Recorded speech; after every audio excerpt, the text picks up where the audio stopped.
The year 2016 saw Uganda hold a general election, suffer an ongoing economic crisis, and be plagued by episodes of unrest in Kasese district in western Uganda, among other things. The cabinet has resolved that the country will start producing its oil by 2020. Vision as cabinet for this next financial year to focus on financing all the infrastructure needed to make sure that we start producing oil by 2020, which is a very tremendous decision that was made at the cabinet level. As to whether it can be achieved is another question, especially considering that the economy is in a crisis. Despite the challenges of high interest rates, the challenges of job creation, but we have seen our economy being resilient to the shocks of the world and also to the internal shocks.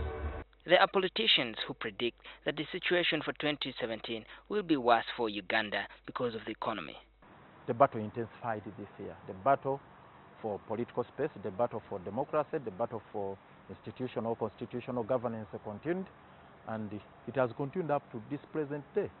Dr. Kizza Besigye, one of the presidential candidates in the 2016 election, describes this as a difficult year. He is particularly riled by the elections and what happened afterwards. It was quite obviously a very difficult one for me, considering what I've been going through. I don't know how many times I've been to prison this year alone. It has been a difficult year for very many people. What has been going on in Kasese has been really very painful for some of us. It has been painful for many Ugandans who cannot put food on their table.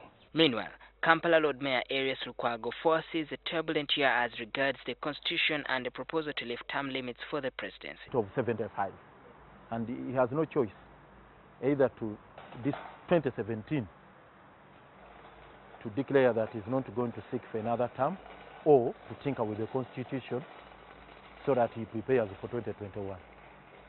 So either way, it's going to be tough. If he says he quits, the floodgates are going to be open for the succession debate. Certainly, there's going to be a debate on succession come 2017. Next year, it's going to be there. Dr. Kizza Besigye has applauded the support for Cranes football team. The Cranes qualified to play in the African Cup of Nations finals in January 2017 after nearly 4 decades. Well, this year was not only a year of gloom. There was a lot to be gloomy about, but there was also moments of jubilation, of celebration, of happiness and smiling. And one clear moment that captured my attention was the success of our national team, the Uganda Cranes, to win for us a place in the Africa Cup of Nations. Maurice Ochol, NTV.